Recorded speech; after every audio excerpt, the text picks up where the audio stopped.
अस्सलाम वालेकुम वरहमतुल्लाहि वबरकातुहू। नाज़रीन किराम, ख़वातीन के लिए ईद की नमाज अदा करने का क्या तरीका है, यानी औरतें ईद उल अज़हा की नमाज कैसे पढ़ें, औरत के लिए ईद की नमाज अदा करने का क्या तरीका है। तो नाज़रीन किराम, इस हवाले से जान लीजिए कि ईद उल अज़हा की नमाज औरतों पर अदा करना वाजिब नहीं है और इस नमाज के लिए जमात का होना शर्त है। बगैर जमात के अकेले ये नमाज नहीं पढ़ सकते, तो घर पर औरत ईद की नमाज अदा नहीं कर सकती। हाँ, अगर ईदगाह में एहतमाम है ख़वातीन के लिए ईद की नमाज अदा करने का, और उलमाए कराम ने इस बारे में चंद शराइत बयान की हैं। अगर वो शराइत औरत पूरी करती है तो फिर ईदगाह में इमाम के पीछे जमात से औरत ईद की नमाज अदा कर सकती है, लेकिन घर में तन्हा औरत ईद की नमाज अदा नहीं कर सकती। अब सवाल ये है कि अगर औरत का दिल चाह रहा है इबादत करने का ईद के दिन, मर्द मस्जिद में चले गए ईद की नमाज अदा करने के लिए, तो औरत क्या करे।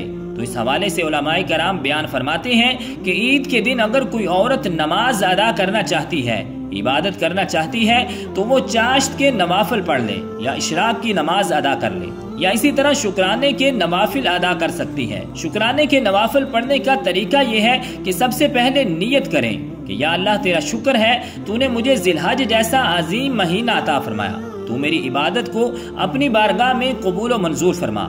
नियत करने के बाद तकबीर तहरीमा कहकर हाथ बांध लें, सना पढ़ें। इसके बाद फिर आऊज़ु बिल्लाहि मिनश शैतानिर रजीम और बिस्मिल्लाहिर रहमानिर रहीम पढ़ें, और फिर सूरत फातिहा और फिर कोई सूरत मिलाएं, और फिर रुकू और सुजूद करें। तो इस तरह एक रकत मुकम्मल हो जाएगी। दूसरी रकत में सबसे पहले बिस्मिल्लाहिर रहमानिर रहीम पढ़ें, फिर सूरत फातिहा और फिर कोई सूरत मिलाएं, और रुकू और सुजूद करने के बाद कादा बैठ जाएं।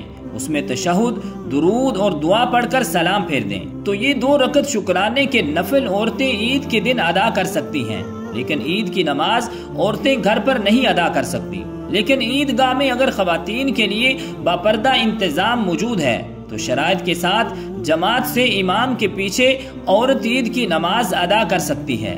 तो रब्बुल जलाल की बारगाह इक़दस में दुआ है कि खालिक़े कायनात हमें अमल की तौफ़ीक़ और हिम्मत अता फरमाए। आमीन बिजाहिन नबीजिल करीमिल अमीन।